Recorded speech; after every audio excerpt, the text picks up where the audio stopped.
Hi, I'm Melissa, and this is the Book Break. And today I'm talking to a fantasy author who has some really awesome stories, kind of a mix between Brandon Sanderson and Rick Riordan. So we're going to bring him in, Gregory D. Little. Hi, Greg.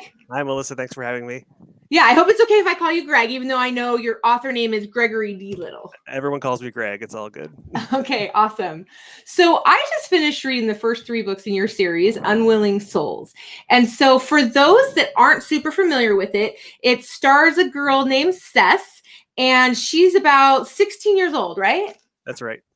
So give us a little bit more background on your series. So the idea is that Cess is the secret daughter of two parents on opposite sides of a societal rift, and her mother is a business mogul in charge of this magical industrial revolution that's happening in the series, and then her father is a terrorist determined to tear down that industrial revolution and everything it stands for. And Yeah. and then Cess herself is an apprentice because in this world humanity's gods have been imprisoned ever since they tried to wipe out humanity, and Cess is an apprentice learning to keep the gods imprisoned down in the center of the world, which is hollowed out for the purpose. So Yeah. And one of the things I really thought was interesting with this is so you came up with the title or series Unwilling Souls because the energy that they use to craft these, I'm going to call them magical items, is soul energy. I'm interested to hear, like, where did you come up with the idea to use souls, like dead people, to energize items? so when I write books or stories, especially books, I don't have an idea that hits me all at once and leads to a book. I tend to have, and I'll think, oh, that's an interesting idea, and then, but it's not enough on its own, and then I'll let two or three of those accumulate, and sometimes it might take a couple years for enough of those to happen and kind of fit themselves together to form something that I think is worth tackling. And in this case, I had a couple of separate ideas. One was for this kind of imprisoned group of people that were being kept in a sort of miniature version of the world, which you can sort of see how that becomes the god's prison in the books. And then another one was, well, this magic system that involved the uh, unwilling participation of souls, hence the title.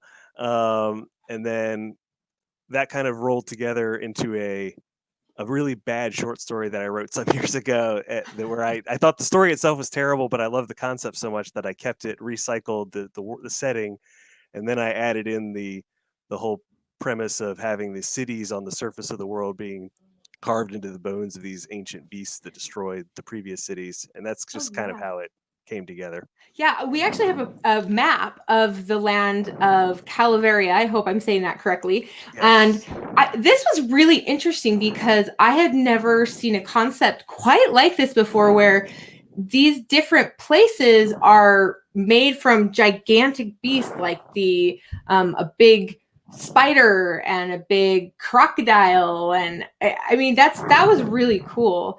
Oh, And thank you. one of the things another thing I thought was really interesting with your book is that you have kind of these two groups of people that are in conflict with each other, the Blazings and the Dims. Tell us a little bit more about those two groups of people. So the dims are what we would call humans that we know. They just have normal colored eyes. The blazings, their eyes are various different colors, way beyond what normal humans can have, and they glow. The irises glow whatever color they are. So you could have, green or blue, but you could also have gold or silver or bronze.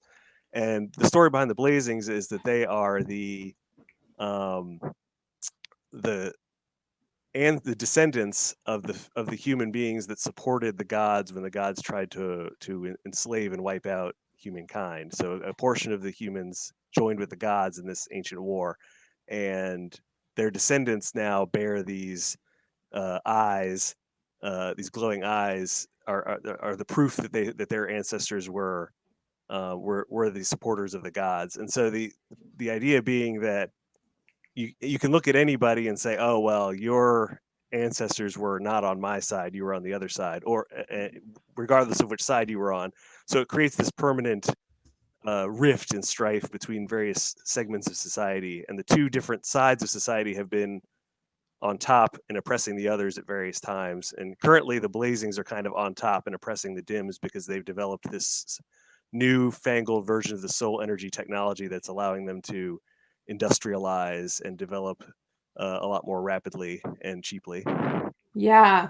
Well, and one of the things that we learn about Cess is she has very unique and kind of scary eyes to some people because she has one dim and one blazing eye. That's And right. she's the only one that anyone's ever seen that we know of with the two different kinds of eyes.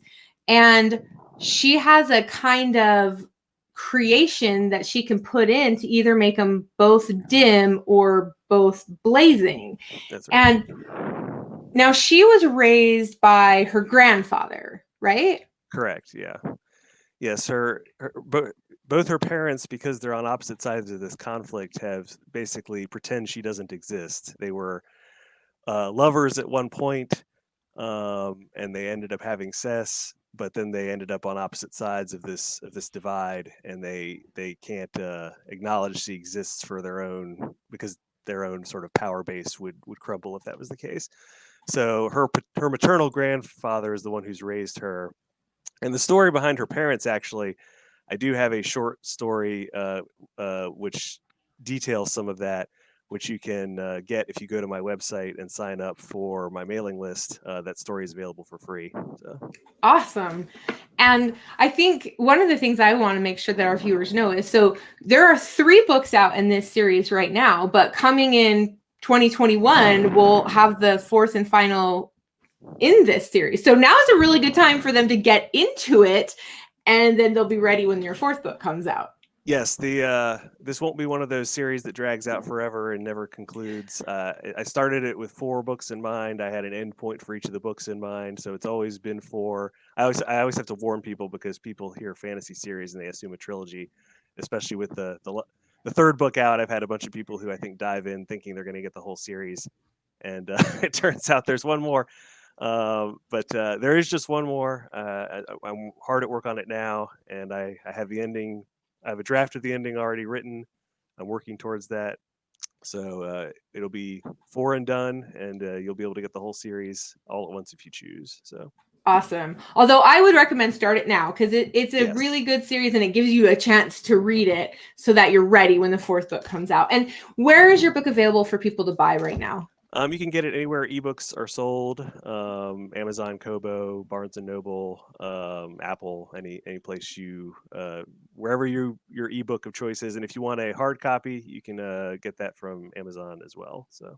Yeah, which is a really cool cover. I don't know if you can see in the back, but you'll also see we've brought up some of the pictures on here too. And yes. I think this is such a cool cover. Anyways, just the cover alone pulls me in. And so I think that looking at your books and the Land of Calaveria, this is a really rich story. And I believe really starting at teenage years up, I really think people would enjoy this. And one of the things I really liked about your book is, honestly, it was really clean. And so I don't know why I say that like it's a surprise, but sometimes when you get into these, brand new worlds and epic things, they're not always very clean. But this one's actually really clean too. So I think younger readers would enjoy it. Yeah, I wanted it to be very accessible on multiple levels. Epic fantasy, you can tend to get the darker, grittier stuff. You can also tend, and I like that fine. I read plenty of stuff like that. You can also tend to, it can just be a little bit much for readers to dive into, a little intimidating. So I'm very I limit my numbers of POV characters, and I just try to keep it very accessible, very briskly paced and entertaining, and then I try to sneak in some depth in there for anyone who's looking for more of that. So it's I think it's one of the series that benefits from a reread, actually, that you pick up more details as you go back.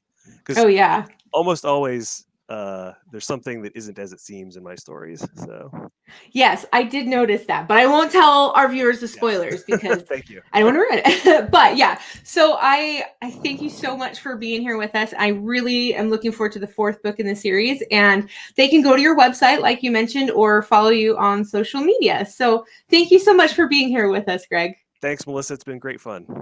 All right, and thanks for joining us on the book break. We'll see you next time.